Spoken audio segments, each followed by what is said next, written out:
For those of you who didn't watch part 1 of my testimony, please save this video and look for the title. This is my testimony so that you are all caught up. Here's where my testimony continues. When my husband wasn't allowed in the surgery room, he immediately lost it. He was afraid for me because the doctor came out making it seem like I was going cuckoo for Cocoa Puffs. The reason I was put out was because they couldn't numb me. I was extremely ticklish while they were trying to prepare me for my C-section. The entire time, I was being very apologetic, letting them know that I was sorry for moving, since you have to be extremely still while they are working on you. I did grow irritated because they weren't being understanding on my end of things. They were instead acting like I was being selfish and I didn't care about my child. They also was trying a new way of giving me a spinal anesthesia to numb me, but I don't remember what it was called.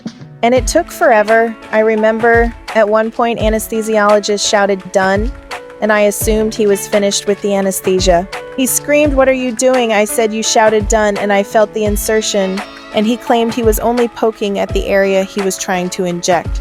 Because they weren't having success with giving me the epidural, he told me if I can't be still or cooperate, he was going to put me to sleep, and I won't be able to see my baby.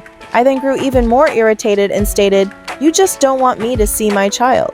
I told him that I have tried to cooperate, but I'm extremely ticklish. Instead, I was being ignored by him. There was also this nurse who was comforting me the entire time. She rubbed my back and my head.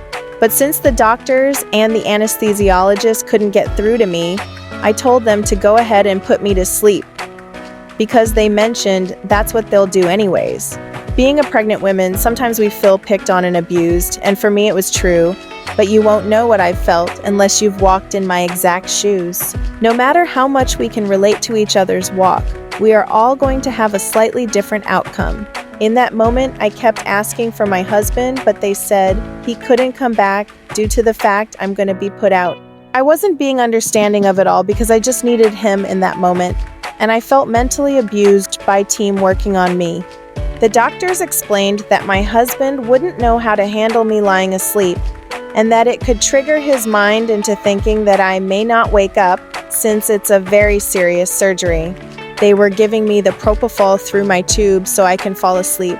I was crying and praying to God that he would keep me alive, and I promised to turn from all of my sins and also dedicate myself fully to him if he saved me. Afterwards, they asked me if I was still going to tie my tubes. I told them yes, because I had hyperemesis gravidarum and I was extremely sick during my entire pregnancy. I felt like I was being punished throughout all the pain I was experiencing. Before I became pregnant, my sister passed away, followed by my mother because she was extremely sad of the loss of her eldest daughter. My sisters are my best friends, and I lost one of them passing away from lupus and neglect. I tried to rescue her from the abuse and neglect of her husband and the care facility she was under, but the Lord rescued her instead. We as humans always fail each other. I couldn't come to the grips of losing my sister, so I went to YouTube University, and I searched, "How do you know if a loved one has made it to heaven?" And I came across a medium. But before I tried to watch, the video light started flickering out of nowhere. So I paused the video. I said, "This can't be happening." I knew God was trying to interrupt me, but I resumed the video anyways, and then a book slammed to the floor. I never got to watch the video and only played 30 seconds of it. I said to myself, God is trying to stop me, or my sister don't want me to watch this. This was at the time my faith was very dim and I was lukewarm. But I got the gist that I wasn't supposed to watch it because it was demonic. Another time, I was crying to God and asking him how come he took her from me, and he provided a song, "Death Has No Power Over Me" by Jeremy Camp, because I was so worried whether or not she was with the Lord. Though she was a strong believer in Jesus, it took me halfway through my pregnancy for me to calm down out of the depression of losing my sister and my mom. I was constantly in and out of the hospital for hyperemesis gravidarum.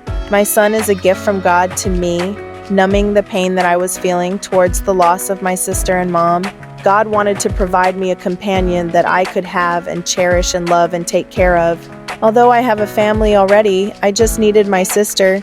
She was supposed to be a part of our family when all else failed her,